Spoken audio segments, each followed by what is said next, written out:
નમસ્કાર, પ્રણામ, સ્વાગત છે તમારું એક નવા વિડીયોમાં. મિત્રો, જો તમને આજનો આ વિડીયો પસંદ આવે તો વિડીયોને લાઈક, શેર અને આપણી ચેનલને સબસ્ક્રાઈબ જરૂર કરજો. તો ચાલો શરૂ કરીએ આજની સ્ટોરી. લ્યો ચીમન કાકા પાણી. વ્યાજની ઉઘરાણી માટે આવેલા ચીમન કાબરાને 14 વર્ષની સોનલે હાથમાં પાણીનો લોટો પકડાવતા કહ્યું. ચીમન ઊભો પાણી પી રહ્યો હતો.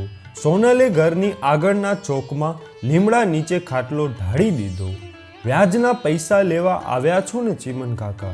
તમે થોડી વાર બેસો, હું પૈસા આપું છું. તમે થોડી વાર બેસો, હું પૈસા આપું છું. એમ કહીને સોનલ ઘરમાં દોડી ગઈ. 2 જ મિનિટમાં એ બહાર આવી ત્યારે એના હાથમાં માટીનો ગલ્લો હતો. એ ગલ્લો લઈને લીમડા નીચે આવી. લીમડાના થડની આજુબાજુ નાનકડો ઓટો બનાવેલો હતો. એના પર એ બેઠી. સોનલે ઓટલા પર પછાડીને ગલ્લાને ફોડી નાખ્યું. પરચુરણ અને નોટો ઓટલા પર વેરાયા. સોનલ ઝડપભેર નોટો અને પરચુરણ અલગ અલગ કરવા લાગી. સોનલની આ હરકતને ધ્યાનમગ્ન બનીને ખાટલામાં બેઠેલો ચીમન કાબરો જોઈ રહ્યો હતો. એ બોલ્યો, છોકરી, તને ખબર છે કે તમારે કેટલા રૂપિયા દેવાના છે? હા ચીમન કાકા, તમારે 20,000 રૂપિયાના 6 મહિનાના વ્યાજ પેટે 103 રૂપિયા લેખે 3600 રૂપિયા લેવાના છે. સોનલ થોડી ગમગીન થઈને બોલી. તે આ ગલ્લો ફોડ્યો એમાંથી એટલા રૂપિયા નીકળ્યા હશે? ચીમન કાબરો આશ્ચર્ય ભાવે બોલ્યો. હા ચીમન કાકા, મને વિશ્વાસ છે કે એટલા રૂપિયા તો હશે જ. આવું કહીને સોનલ રૂપિયાની ગણતરી કરવામાં લાગી ગઈ. નામ તો ચીમન જ હતું, પરંતુ એના મોં અને હાથ પગ પર સફેદ કોડના ચાટા પડી ગયા હોવાથી ખાનગીમાં લોકો એને ચીમન કાબરો જ કહેતા હતા. ચીમનનો બાપ ધીરનારનો ધંધો કરતો, એટલે કે પૈસા વ્યાજે આપવાનો ધંધો કરતો હતો. ચીમન પણ એ જ રસ્તે ચાલ્યો. મહિને 100 રૂપિયા પર 3% વ્યાજ વસૂલતો. ચીમન કાબરો માથે ભારે વ્યક્તિ તરીકે પ્રખ્યાત થઈ ગયો. 6.25 ફૂટ ઊંચાઈ, લાંબી મૂછો, મોટી મોટી આંખો અને પંડછંદ કાયા ધરાવતો ચીમન પહેલી જ નજરે ડરામણો લાગે. જોકે ચીમન કાબરાએ કોઈની સાથે આજ સુધી લડાઈ ઝઘડો કર્યો નથી. ચીમન કાબરો ગમે તેવા વ્યક્તિને પણ નાણાં આપતા ખચકાય નહીં. નાણાં પરત મેળવવાની એનામાં તાકાત ખરી. એની ઉઘરાણી પઠાણી જેવી જ હોય.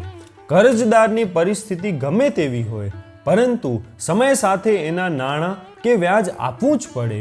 એનામાં દયાનો છાંટોય નહીં. એ નિર્ધાર કરેલ નાણાંનો 6 મહિને હિસાબ માંગે.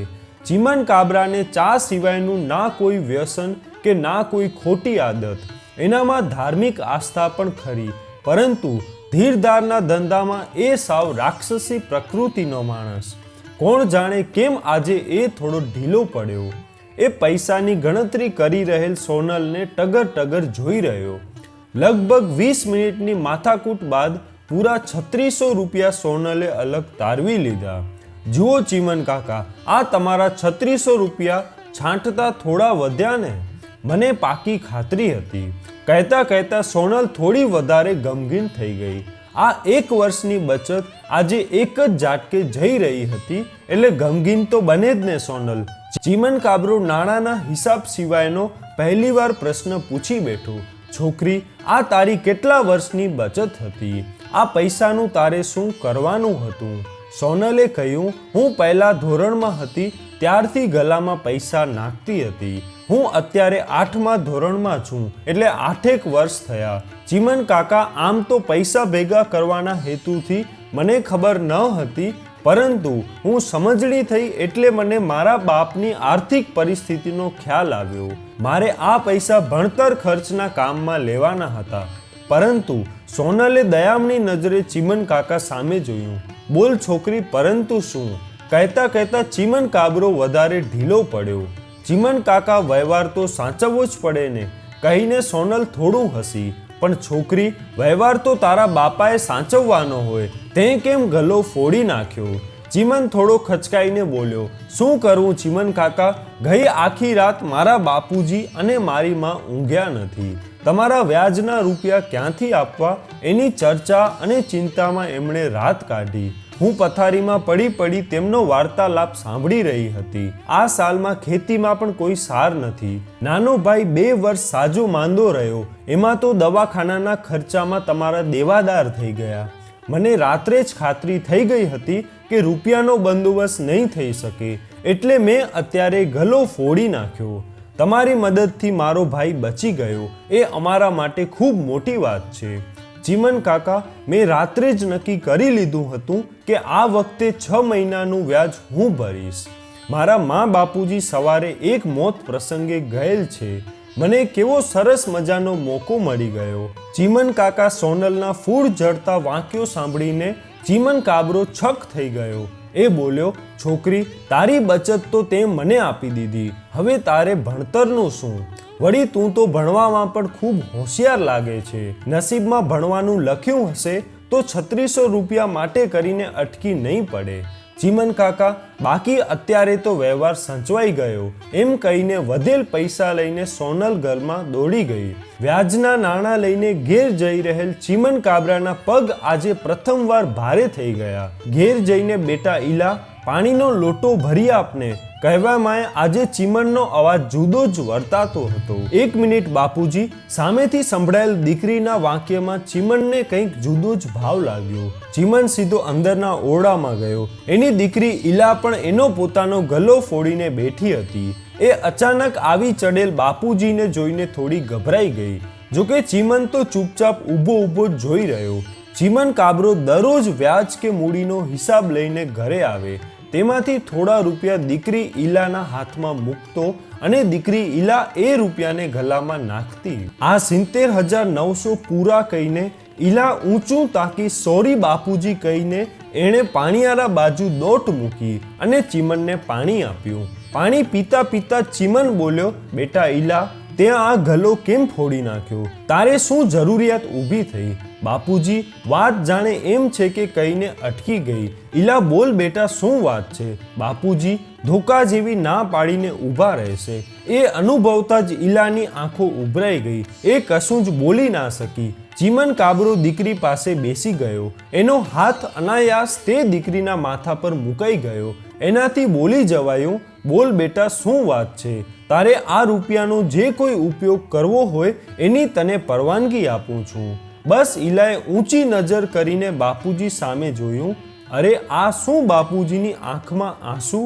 ઝડપથી દુપટ્ટા વડે બાપુજીની આંખમાં આવેલા આંસુને લૂછતા ઈલા બોલી, બાપુજી, મારી સાથે અભ્યાસ કરતી એકદમ હોશિયાર એવી પ્રફુલ્લા ખૂબ ગરીબ છે. હોસ્ટેલની ફી માટે એના બાપુજીએ જેમ તેમ કરીને રૂપિયાનો મેળ કર્યો હતો. કમનસીબે એ રૂપિયા એમણે લેણદારને ચૂકવવા પડ્યા. બીજા રૂપિયાનો મેળ ક્યાંય હજુ સુધી આવ્યો નથી. હોસ્ટેલમાં એડમિશનની આવતીકાલે છેલ્લી તારીખ છે. પ્રફુલ્લાના ઇતિહાસનું છેલ્લું વર્ષ છે. એની કારકિર્દી રોડાવાને હારે આવીને ઊભી રહી છે. બાપુજી, માત્ર 15,000 રૂપિયા જ હોસ્ટેલ ફી ભરવાની છે. તો પછી મને એમાં પૂછવાનું જ ના હોય બેટા. ચીમન કાબરો માત્ર હકારમાં ડોક જ હલાવી શક્યો.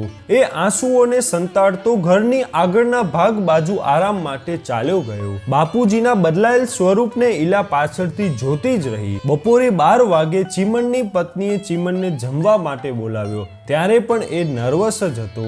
એણે મનોમન કંઈક નક્કી કરી લીધું હતું અને સાંજે 6 વાગે તો એણે મનોમંથનને અમલીકરણના વાઘા પહેરાવીને સોનલના ઘર તરફ પ્રયાણ કર્યું. અલ્યા, કોઈ ઘરે છે કે? ચીમન કાબરાના અવાજે સોનલના બાપુજી ઘર બહાર નીકળ્યા. એમણે આવો ચીમનભાઈ કહીને ઝડપભેર ઓસરીમાં ખાટલો ટાર્યો. સોનલ પાણીના લોટા સાથે હાજર થઈ.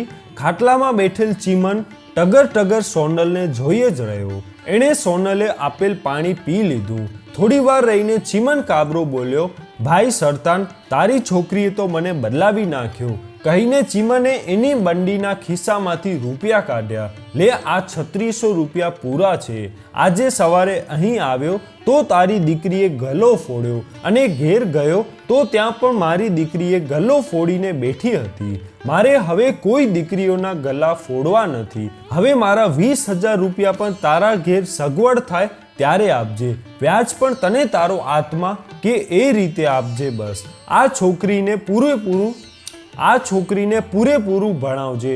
એના ખર્ચ માટે મારી સામે હાથ લાંબો કરવામાં શરમાતો નહીં. 1 રૂપિયાનો વ્યાજ નહીં લઉં. આ ચીમન કાબરાનું વચન છે. સોનલની ખુશી 7મા આસમાને પહોંચી ગઈ. એ બોલી ઉઠી, ચીમન કાકા, હવે આ હાથની બનાવેલી ચા પીશો ને? અરે હા દીકરી, આ પહેલેથી જ છોકરી બોલવાની આદત પડી ગઈ છે. તારી બનાવેલી ચાનો એક ઘૂંટડીયો ભળ્યા પછી એ આદત પણ સુધારી લઈશ, કહીને ચીમન હસી પડ્યો. ચીમન કાબરાનું નાણાં ધીરવાનું વ્યવસાય તો ચાલુ જ રહ્યું, પરંતુ વ્યાજમાં બાંધછોડ સાથે કેટલાય દીકરી દીકરાઓના અભ્યાસ માટે ચીમન કાબરાએ રૂપિયાની મદદ કરી. એ માટે એણે ક્યારેય પણ વ્યાજ ના લીધું. વિદ્યાદાન એ મહાદાન છે, એ ખબર તો એને દસકા પછી ગામની પ્રાથમિક શાળામાં પોતાના માટે યોજાયેલ સત્કાર સમારંભ વખતે પડી. તો મિત્રો, આજનો આ વિડીયો તમને કેવો લાગ્યો કોમેન્ટમાં જરૂર કહેજો. અને જો વિડીયો પસંદ આવ્યો હોય તો વિડીયોને લાઈક, શેર અને આપણી ચેનલને સબસ્ક્રાઈબ જરૂર કરજો. જય શ્રી કૃષ્ણ.